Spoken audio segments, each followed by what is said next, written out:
He should have died with the others when the stars began screaming.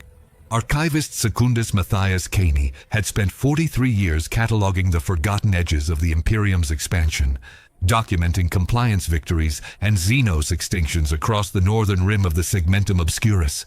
His work was mundane, mechanical. Record the coordinates, file the battle reports, preserve the names of the dead so the Administratum could send notices to families who'd been ash for decades by the time the transmissions arrived. Nothing in 4 decades had prepared him for what he found in Survey Station Hephaestus 9, orbiting a nameless star system that wasn't supposed to exist on any chart. The station hung in the void like a broken prayer, its hull scarred by weapon impacts that predated human spaceflight.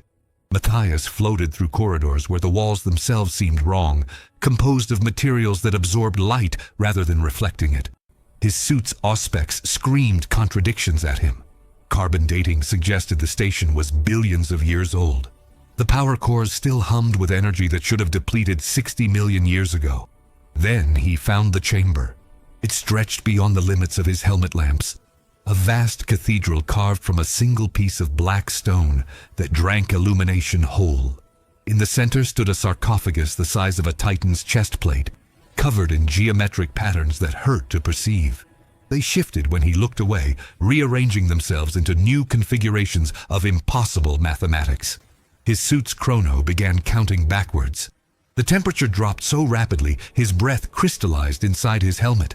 Matthias reached out, driven by something that wasn't quite curiosity and felt too much like compulsion. His gauntleted fingers touched the surface.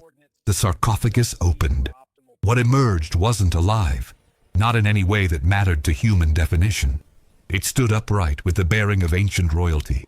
Its skeletal frame composed of living metal that reflected no light but somehow cast shadows in directions that defied Euclidean geometry.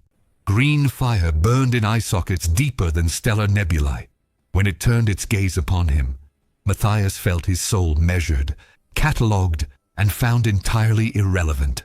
It spoke without moving its jaw, words that bypassed his ears and inscribed themselves directly into his cortex. The language was older than Gothic, older than any human tongue, but his mind translated the meaning with horrifying clarity. 60 million years. The protocols were precise. Why do I wake to this? Infestation. The skeletal figure raised one hand. The walls of the chamber began to glow, revealing thousands more sarcophagi arranged in perfect geometric arrays that extended into distances his eyes refused to process. One by one, they began opening. Green luminescence spilled forth like toxic dawn. Matthias tried to run. His legs wouldn't respond. The thing studied him with the detached interest a natural philosopher might show toward an insect pinned beneath glass. "You are Matthias Caney." It wasn't a question. The creature had simply read his identity from his thoughts like paging through a book. Imperial Archivist, servant of the Emperor of Mankind. The title emerged coated in contempt that transcended mere emotion. "Show me." Images ripped from his consciousness. Terra, the Emperor's conquest. The Great Crusade spreading across the galaxy like a wildfire through dry grass. 20 legions of astartes carrying compliance to the stars. Horus Lupercal, the War Master, commanding fleets that numbered in the thousands. The creature absorbed everything in seconds that felt like hours. When it withdrew from his mind, Matthias tasted copper and realized he was bleeding from his nose, his ears, his tear ducts. Fascinating. The word carried the weight of an extinction pronouncement. The children of old Earth believed themselves conquerors. They prosecute a great crusade. Skeletal fingers curled into a fist. They have no conception of what true crusades entail. We waged the war in heaven while their species was bacterial slime. We shattered gods. And now, the being turned to regard the awakening army behind it. Thousands had become tens of thousands. The chamber extended into impossible depths, each new tier revealing another exponential increase in numbers. Matthias's sanity began fracturing at the edges. This wasn't a tomb. It was an arsenal, a sleeping empire whose boundaries exceeded human comprehension. Now they have disturbed our sleep during the appointed cycle. The creature's voice resonated through the station's superstructure. Matthias felt Hephaestus 9 beginning to shift, ancient systems awakening after eons of dormancy. Protocol dictates assessment of current galactic state. If the younger races have grown too populous, too confident, correction will be required. A hololithic display materialized in the air, showing not human star charts, but something infinitely more complex. Matthias recognized nothing in the swirling patterns of light except one detail that stopped his hearts. The Sol system, marked in crimson. Terra, highlighted with coordinates his suit confirmed as accurate, despite being recorded millions of years before humanity achieved spaceflight. We catalogued your homeworld when it was still cooling from stellar ignition. The being moved toward him, each step perfectly silent, despite the armored weight that should have thundered against the floor. We have been patient. We have slept. But if awakening occurs before the appointed convergence, if lesser species have metastasized across our former territories, it stopped directly before him, close enough that Matthias could see his reflection in its metallic ribcage, distorted and fragmented. Then the great harvest resumes. Immediately, around him, the awakening accelerated. The skeletal warriors emerging from their tombs moved with horrifying coordination, each one snapping into formation without audible communication. They carried weapons that Matthias's training recognized as impossible. Gauss flares that unmade matter at the molecular level. War scythes that cleaved reality itself. Heavy constructs began powering up, spider-like machines the size of land raiders, assembling themselves from component parts that had lain dormant since before Earth's dinosaurs walked. You will serve a purpose, Matthias Caney. The being gestured. Matthias's suit systems failed, every redundancy dying simultaneously. He remained conscious only because the creature willed it so. You will return to your imperium. You will inform your emperor that the Necron tier have awakened. Tell him the galaxy's rightful masters reclaim what was always ours. The emperor will destroy you, Matthias forced out through chattering teeth. The Legiones Astartes are unstoppable. We've conquered. Conquered? The word emerged as mockery crystallized into sound. You have conquered nothing. You are infants playing with the ruins of dead civilizations, convinced your toy fortresses represent true power. We fought the old ones to extinction. We enslaved the Citan, the very gods you primitive species would worship in terror. Your crusade is a child's tantrum compared to wars that reshaped the galaxy's fundamental structure. The being raised both arms. The chamber's walls peeled away, revealing not the station interior, but something impossibly vast beyond. Tomb ships the size of continents floated in formation, their hulls covered in glyphs that predated written language. Each vessel radiated power signatures that made the station's reactors seem like candle flames before a star. We permitted humanity's rise. We slept, believing the lesser races would inherit only what we left behind. Bones and dust. But if your species has grown arrogant enough to call themselves conquerors, the skeletal lord turned to face the awakening fleet. Then they will learn what true conquest means, what it meant when the Necron tier stood ascendant, what it will mean when we are Necrons. Rise once more. Matthias felt himself lifted by invisible force, carried through corridors that reformed around him, the station's architecture rewriting itself according to designs millions of years old. He glimpsed chambers filled with horrors that defied categorization, machines that bent space around themselves, weapons that burned with captured starlight, beings whose very existence violated natural law, held in stasis within tesseract labyrinths. He was deposited in his survey craft with the gentleness one might show a particularly boring specimen being returned to its habitat. The skeletal lord watched from Hephaestus 9's primary dock, a silhouette against the green luminescence now flooding through every viewport. 60 million years we slept. The silent king commanded it so. But the protocols were designed for specific universal conditions. Certain arrangements of stellar bodies, particular configurations of galactic power. The being's eyes flared brighter. None of which currently exist. Your Emperor's crusade has altered the balance, awakened us prematurely. And now, the station began to move. Not with thrusters or engines, but through technology that simply relocated its mass through dimensional barriers Matthias couldn't perceive. Around it, the tomb ships activated, their ancient drives creating gravitational distortions that bent light itself. Now the infinite empire rises. Tell your emperor. Tell your war master Horus. Tell every human who believes themselves a conqueror. The transmission cut through to his ship's vox without touching any conventional frequency. The Necrons are coming. Not in millennia, not in centuries. Now. And we remember every world that was once ours, including Terra itself. The connection severed. Matthias's ship lurched as its autopilot engaged, programmed with coordinates for the nearest imperial outpost by technology that had dissected every system in seconds. He collapsed into the pilot throne, his mind struggling to process what he'd witnessed. The station was already vanishing, phasing into dimensional spaces where human sensors couldn't track. But before it disappeared entirely, he saw one final detail that would haunt him through every nightmare that followed. The station wasn't alone. Behind it, emerging from the system's asteroid belt, like locusts from dormant eggs, came dozens more. Then hundreds. Each one a tomb world, each one carrying legions that numbered in the millions. They spread across his sensors like a plague. Their formation so precise it could only be coordinated by a single, vast intelligence. This wasn't an isolated awakening. This was systematic, deliberate, coordinated across distances that should have required years of communication, happening instead in perfect synchronization.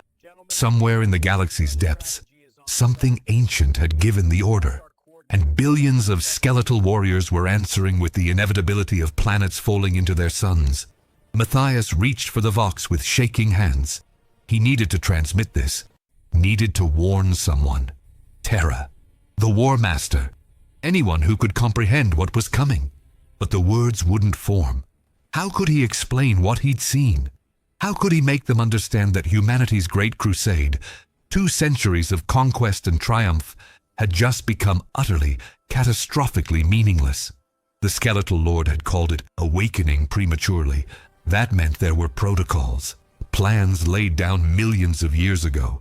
And if the Necrons were rising now, during the Emperor's expansion, rather than whatever far future date their programming dictated, they would be angry, they would be vengeful, and they would be thorough. Matthias began recording, his voice hollow with shock. This is Archivist Secundus Matthias Caney, Survey Vessel Remembrancer's Eye, transmitting emergency priority message to... He stopped, swallowed against the dryness in his throat. To anyone who will listen, I have made contact with a Xenos species. Classification unknown. Technology level beyond any known parameters. They call themselves Necrons. They claim ownership of the galaxy. They are awakening. All tomb worlds, all fleets, coordinates to follow. His hands worked the console, uploading every sensor reading, every piece of data his ship had captured. It would take weeks to reach the nearest relay station. Months to filter through imperial bureaucracy to anyone with authority to act. By then, he suspected, it would already be too late. The ship accelerated toward the Mandeville Point, leaving the nameless star system behind. Behind him, invisible to conventional sight but burning in his mind's eye, the first wave of the Necron awakening spread through the northern rim like death's cold fingers finding new flesh. Somewhere on Terra, the Emperor stood in the Imperial Palace, orchestrating his great crusade with the confidence of a being who'd conquered death itself. Somewhere in the void, Horus Lupercal commanded fleets that had brought thousands of worlds into compliance, his reputation as War Master unquestioned. Neither of them knew. Neither could comprehend what was coming. Matthias had looked into those burning green eyes and seen truth older than human ambition. The Necrons didn't view humanity as enemies. They didn't consider the Great Crusade a threat. They saw insects building hills on land that had always belonged to giants. And giants, when they wake to find their gardens infested, they exterminate. The vox crackled with astropathic static, the message already beginning its long journey through the warp. Matthias closed his eyes and prayed to an emperor he'd been taught to revere, but not worship. Prayed that someone would hear. Prayed that someone would understand. prayed that humanity had weapons, strategies, something that could face what was coming. But deep in his heart, in the parts of his mind that had been touched by alien consciousness and found so utterly insignificant, he knew better. The Necrons had fought gods and won. They'd waged wars that reshaped reality. They'd slept for 60 million years with such perfect confidence that no lesser race could threaten them. And they'd just woken up to find humanity playing conqueror in their empire. The Great Crusade was about to learn what true terror meant. What it felt like to be prey instead of predator. What happened when you accidentally kicked over a gravestone and discovered the corpse beneath wasn't quite dead. Matthias activated the ship's emergency broadcast beacon, setting it to repeat his message every hour until someone responded or the ship's power died. Then he sat back in the pilot's throne, staring at stars that suddenly seemed much, much darker than before, and waited for the galaxy to burn. Behind him, spreading through the void with the inevitability of entropy itself, the Necrons began their advance.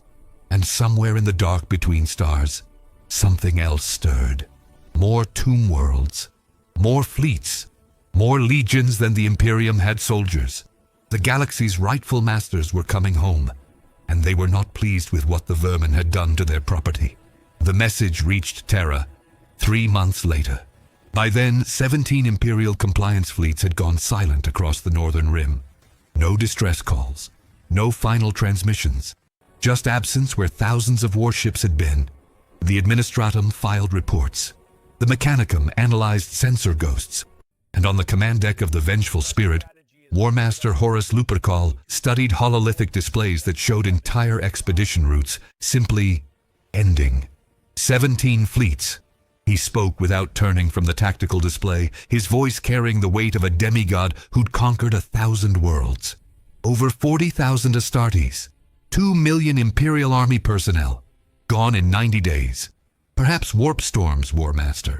The captain who'd spoken regretted it immediately when Horus's gaze fell upon him. Those eyes had witnessed horrors across 2 centuries of Crusade. They did not accept convenient explanations. Show me the anomaly readings again. The hololithic shifted, displaying sensor data from the last known position of Expedition Fleet 217. Standard formation. Routine compliance action against a minor Xenos presence. Then, distortion. Not warp signatures. Something else. Something that bent real space itself around geometric patterns that made human observers physically ill to perceive. There. Horus pointed to a fragment of visual data enhanced to maximum resolution. A shape emerging from the dark. Skeletal. Massive. Moving with precision that suggested technology far beyond even the Mechanicum's most advanced designs. What is that? Silence. No one had answers. The image quality was too poor, the exposure too brief. But Horus had commanded armies across 200 years of the Great Crusade. He recognized threat when it presented itself, even in fragmentary shadow. The Vox erupted with priority override codes. An astropathic message. Emergency classification. Source tracking to a survey vessel designated Remembrancer's Eye. The vessel that should have been light years away from any combat zone. Cataloging dead civilizations in regions so remote they barely warranted Imperial attention. Horus accessed the transmission personally. Watched Matthias Caney's recording with the complete focus he'd learned from the Emperor himself. And with each passing second, his expression shifted from interest to concern to something approaching alarm. Summon the Mournival. Contact the Emperor immediately. His voice cut through the sudden chaos on the command deck like a blade through flesh. And somebody find me everything we know about this word. Necron. The answer came faster than expected. Not from Imperial archives, but from the Mechanicum. Adept Corfina of Mars arrived within the week, her augmetics whirring with agitation as she presented data that had been locked behind seals, marked with warnings in languages predating the dark age of technology. The Necron tier. She displayed images carved into metal by unknown hands, discovered in archaeological sites across the galaxy. Skeletal figures, vast armies, star systems burning. We found references, scattered, fragmented. Most were dismissed as primitive mythology. Stories told by dead species about terrors that couldn't possibly exist. Horus leaned forward, studying the ancient images. They matched Caney's recording with disturbing precision. What else? Warnings. Dozens of civilizations left the same message before their extinction. Do not wake the tombs. Do not disturb the sleepers. They fought the gods and won. Corfina's mechadendrites twitched nervously. Warmaster, if these beings are what the records suggest, if they're awakening now, during the Crusade, then we adapt. Horus turned back to the tactical display, already calculating fleet movements, resource allocations, strategic priorities. This was what he'd been created for. This was why the Emperor had named him Warmaster. The Emperor conquered Terra through superior strategy. We've brought 2,000 worlds into compliance through strength and coordination. These Necrons, whatever they are simply another obstacle. But doubt crept in at the edges. 17 fleets, vanished without meaningful resistance. Technology that bent reality. And if Caney's estimates were accurate about the scale of the awakening, the Vox crackled. The Emperor's voice transmitted across light years through astropathic relay, carrying authority that transcended mere command. Horus, we must speak privately. The command deck cleared. Only Horus remained, standing alone before the hololithic projector that now displayed his father's image. The Emperor looked troubled in ways Horus had rarely witnessed. There was recognition in those ageless eyes, and beneath it, something that might have been fear. You know what these things are. Horus kept his voice level, but accusation edged each word. You've encountered them before. Not directly, but I've found their ruins. Studied their technology from fragments scattered across old Earth and beyond. The Emperor's projection gestured, summoning data that shouldn't exist in any imperial archive. Structures older than human civilization. Weapons that violated physical laws. The Necrontyr were the galaxy's dominant species 60 million years ago.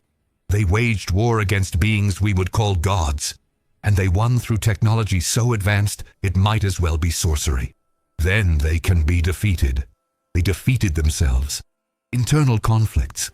Flawed biotransference into mechanical bodies that cost them their souls. They entered stasis voluntarily, intending to sleep until the galaxy could sustain life again after wars that had rendered it mostly sterile. The Emperor's image flickered, disrupted by the vast distances involved. Horus, they were never meant to wake during our era. Something has triggered their protocols prematurely. The Crusade. Horus understood immediately. 2 centuries of human expansion. Thousands of worlds claimed. Ancient sites disturbed. The galaxy reshaped by humanity's ambition. We woke them. Indirectly. But yes. The Emperor paused, and in that silence, Horus heard calculations being made. I've accelerated the Webway project. If we can complete it, we can move forces rapidly enough to counter their numerical superiority. But until then, we fight with what we have. Horus straightened, already assembling strategy. I'll redirect legions from the outer Crusade zones, consolidate forces, establish defensive parameters around critical systems. No. The Emperor's voice carried finality that permitted no argument. The Crusade continues. Humanity cannot show weakness now. Not when we're so close to unification. We adapt. We learn. We incorporate their defeat into our expansion. Horus felt anger rising, but suppressed it with the discipline of decades. Father, the estimates suggest billions of these constructs. If even half awaken coordinated, then we fight billions. We are the imperium of man, Horus. We do not retreat. We do not surrender. We overcome. The projection leaned forward. I'm dispatching additional resources. New weapon technologies. The Mechanicum will reverse engineer what they can from captured Necron materials. And you, my son, will do what you've always done. You will win.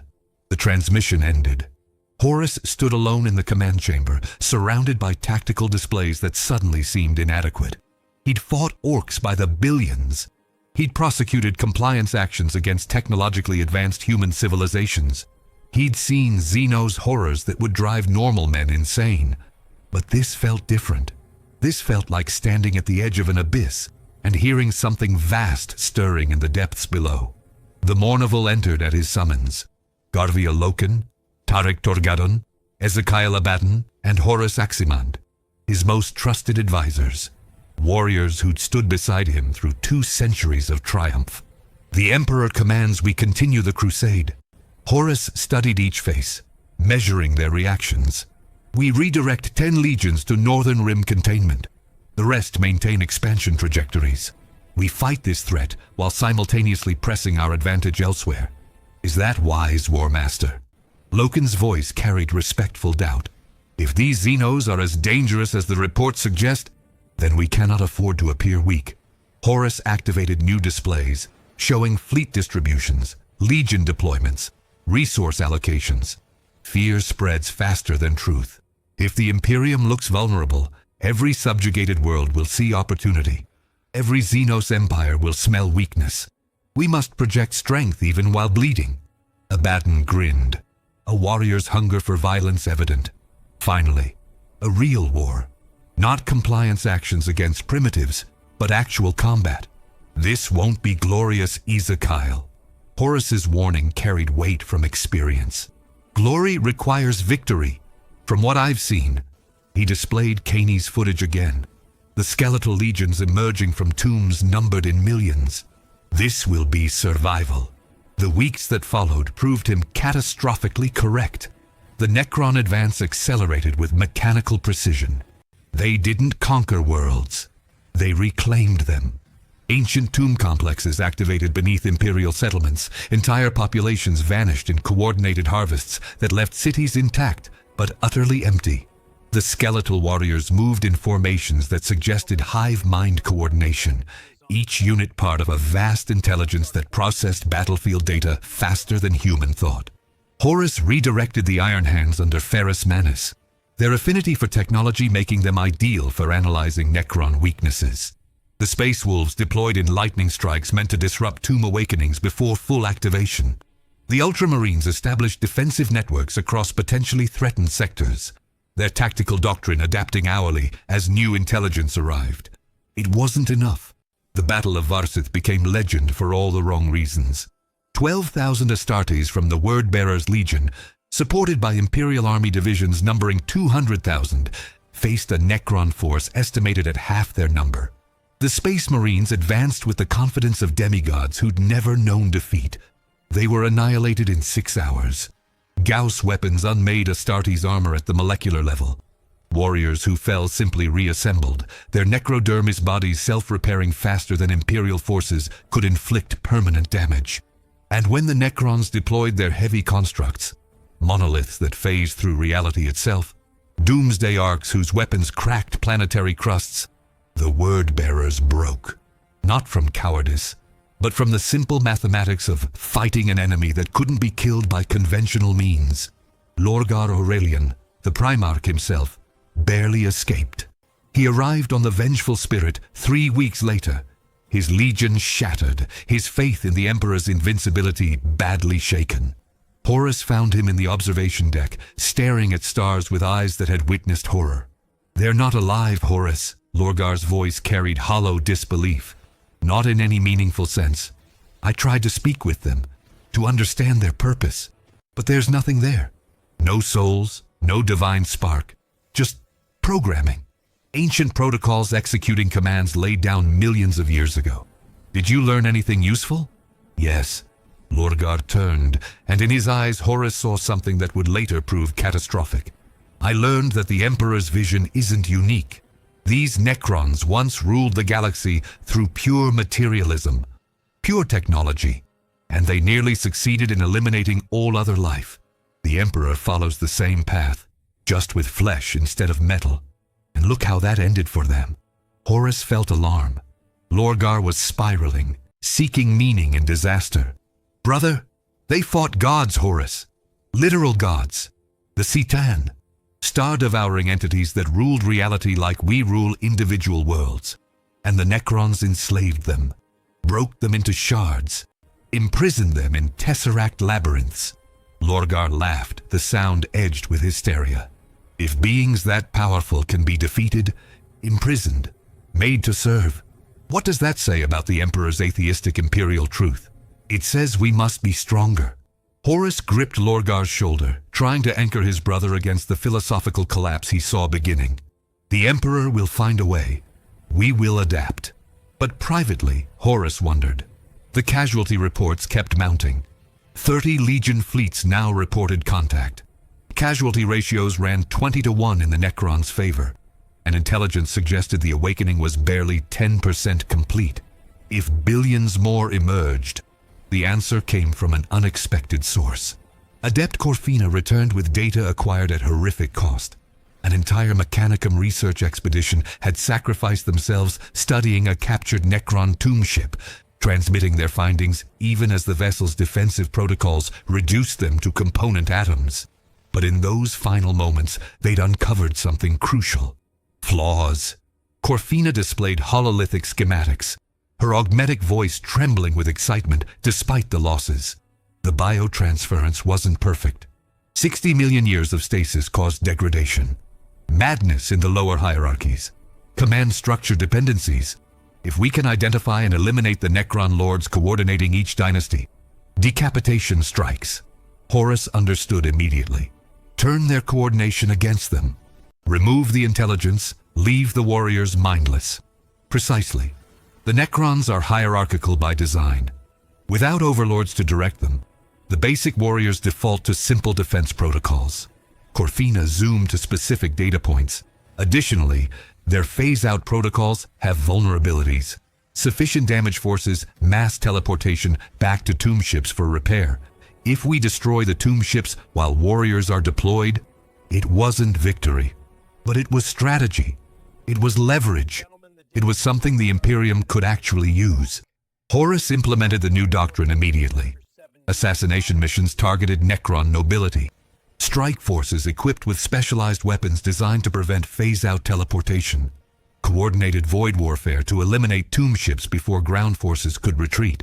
The casualty ratios improved. 20-1 became 15-1, then 10-1. Imperial forces began winning engagements through brutal arithmetic. For every 10 soldiers lost, eliminate one irreplaceable Necron command unit. The mathematics were horrific, but mathematics won wars. But something else was changing. Something Horus didn't immediately recognize. The Necron response adapted. Where Imperial forces struck tomb ships, the ancient vessels deployed defensive measures that suggested learning, evolution. Countermeasures appeared against anti-phase technology within weeks. Command structures decentralized, making assassination strikes less effective. And the awakening accelerated. Intelligence reports suggested coordination beyond individual dynasties. Someone, something, was directing the Necron emergence with purpose that transcended ancient programming. The tomb worlds weren't just defending themselves. They were executing strategy. Horus requested audience with the Emperor again, but was denied. His father was locked in the Imperial Palace, working on the Webway project with obsessive intensity. The Council of Terra handled coordination now, bureaucrats who understood logistics but not war. Horus found himself increasingly isolated, making decisions that affected billions with less support than he'd commanded as a Legion master. The stress showed. His temper shortened, his judgment wavered, and when the Council questioned his resource allocations, suggested perhaps the Crusade should pause, consolidate, defend rather than expand. Horus exploded with fury that surprised even his own Mournival. The Emperor commanded we continue. We do not retreat. We do not show weakness. His fist crashed into the hololithic projector, shattering it. I will prosecute this war as I see fit, with or without Terra's approval. Silence fell across the command deck. In that moment, watching Horus's rage, Garvio Loken saw something that would haunt him through all the years that followed. He saw the first crack, the first suggestion that perhaps the War Master, greatest of the Primarchs, wasn't quite as invincible as they'd believed. And in the dark between stars, aboard tomb ships older than human civilization, Necron overlords processed the data their scouts provided. Imperial forces divided, their War Master isolated, command structure strained. The humans fought well for primitives, but they were breaking. Slowly, inevitably. The Necrons had fought wars lasting millennia. They could wait. They could adapt. And eventually the lesser races always fell. But there was one detail the Necrons hadn't accounted for. One variable their ancient programming couldn't predict. Humanity, when pressed to extinction, didn't break cleanly. It fractured along fault lines that had always existed, creating weapons far more dangerous than simple military defeat. On Kolkis, Lorgar preached sermons about gods who'd been defeated by technology, about faith as the only true power in a galaxy where even immortal machines could be made to serve. His word-bearers, traumatized by Varsith, listened with desperate hunger. On Nuceria, Angron led his World-Eaters in increasingly brutal campaigns against Necron forces, his implants driving him toward violence that exceeded tactical necessity. He began seeing the skeletal warriors not as enemies, but as mirrors, beings who'd sacrificed their humanity for false promises of immortality. On Prospero, Magnus the Red studied captured Necron technology and saw possibilities the Mechanicum had missed. Warp-based countermeasures, psychic weapons that could disrupt the ancient machinery, solutions that violated the Emperor's edicts about sorcery but offered victory where conventional methods failed. The Necron War was exposing cracks in the Imperium that had always existed beneath the surface. And soon, very soon, those cracks would become chasms. But that understanding came too late for Matthias Caney. The archivist had been recalled to Terra, his testimony required by the Council. He stood in chambers beneath the Imperial Palace, surrounded by officials who'd never seen combat, explaining again and again what he'd witnessed in that tomb complex. They asked questions that revealed their incomprehension. Could the Necrons be reasoned with? Did they have weaknesses? How many existed? Matthias answered with patience, worn thin by repetition. No. Yes. Billions. And then the chamber doors opened, and she entered. Matthias had never seen a perpetual before, but he recognized immortality when it saw it reflected in eyes older than recorded history. The woman moved with casual authority that made the council members step aside without consciously choosing to. She studied Matthias with interest that felt vaguely predatory. You touched their technology. Not a question. A statement. You let the Necron Lord access your mind. I didn't let it do anything. It just took what it wanted. Yes, she circled him, examining as if he were a specimen of mild curiosity. Did it leave anything behind? Implants? Programming? Corruption? Fear spiked through Matthias's chest. No. I've been scanned repeatedly. The Mechanicum found nothing. They wouldn't. Necron technology operates on principles that transcend conventional physics. But there are other ways to check. She reached out, faster than Matthias could react, pressing cold fingers against his temple. The world inverted. Matthias felt his consciousness pulled backward, forced to re-experience the moment the sarcophagus opened. The skeletal lord's gaze, the touch of alien intelligence. And there, buried beneath his conscious memory like a seed planted in fertile soil, code, not language, not thought, pure instruction written in patterns that predated human neurology. Waiting, dormant. What? Matthias tried to speak but found his tongue wouldn't obey. What is that? A marker.